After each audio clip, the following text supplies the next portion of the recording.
So hi mga kaineral, so nandito tayo ulit sa Honda Jig Jam Lanoy Kalumpang. So may papakita tayong motor na naman ni Honda, no. So motor na ito mga kaineral is pang off-road pero mas pinalakas at mas pinaangas. So tara, samahan niyo ako.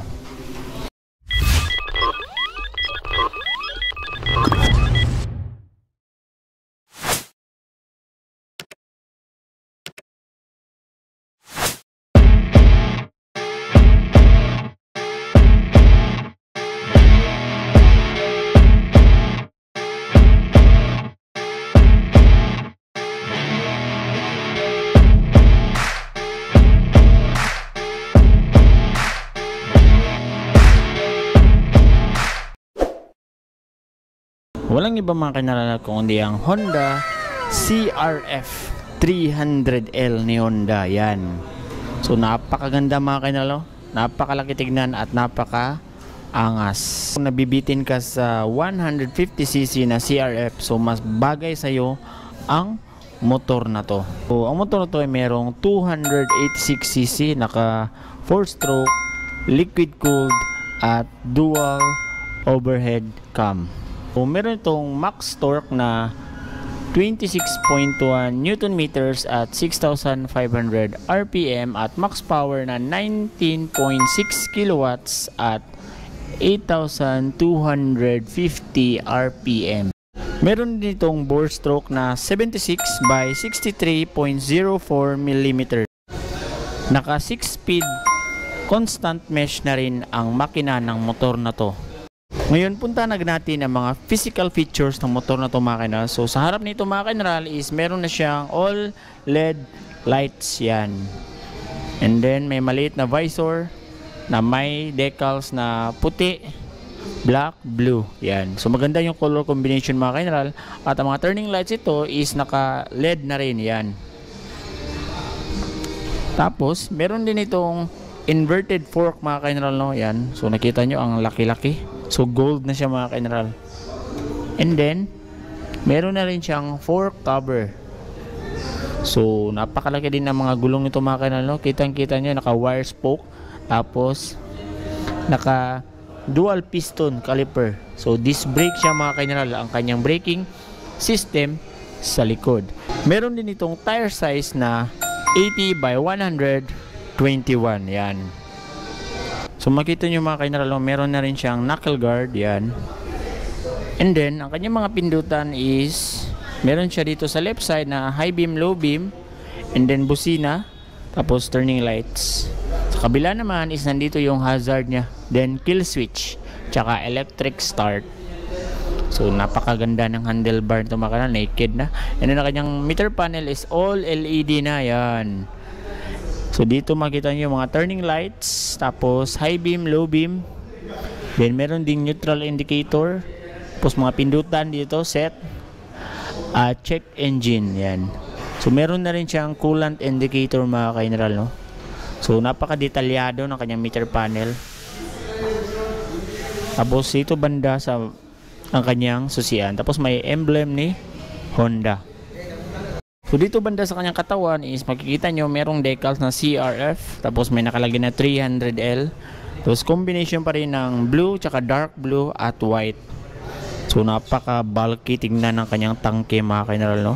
So meron tong fuel tank capacity na 7.8 liters at kumukonsumo naman to ng 29.5 kilometers per liters. So depende pa rin yan sa inyong pagpiga mga kaineral ang kanyang fuel consumption. So, kitang-kita nyo mga kaineral dito sa kanyang may makina banda, isubad na ubad siya. Kita nyo ang kanyang steel frame. Yan. Tapos napakalaki ng makina. Yan. So napaka-macho tignan ng motor na to. And then itong itsura ng kanyang upuan, yan. So wala siyang hawakan sa likod mga kaineral, no? So yayakap talaga kung sino man ang aangkas sa'yo. Dito na may tsura ng kanya sa bandang likuran mga kaineral. So nandito yung kanyang tambucho. Yan. So meron siyang cover para hindi tayo mapasok ang mga angkas natin. Ang mga ilaw naman nito sa likod mga kaineral is bulb type pa ang kanyang brake light. Pero ang kanyang turning lights is all LED na. And then meron siyang mga reflectorized dito mga kaineral, no? Sa gilid yan. And then plate light, tsaka reflectorized naman para sa ating likod ng motor. Yan. So ganito yung itsura ng kanyang back fender. So ang braking system nito sa likod is naka disc brake. So single piston yan. So napakaganda ng kanyang swing arm mga kainral, no? Napakalaki. Yan. Then meron na rin siyang cover dito para yung putik na dala ng motor natin is hindi pupunta direct sa ating monoshock. Yan. So naka Pro Link yan siya mga kainral. So napakaganda ng bounce na yan. So ang tire size naman nito sa likod is naka 120 by 80 18 yan. And then wire spoke, kita nyo, pang off-road ready na ang mga gulong nito mga kanal. And then meron na rin siyang chain cover dito. Yan. So walang center stand ang motor na ito mga kanal, kaya ginamitan nila ng ganito. So dito is meron siyang maliit na parang toolbox siguro ito mga kanal, or lagayan ninyo ng inyong mga gamit. Yan. So nandito yung sa likod para ma-open or magbukas yung likuran. Yan, may susian siya dito.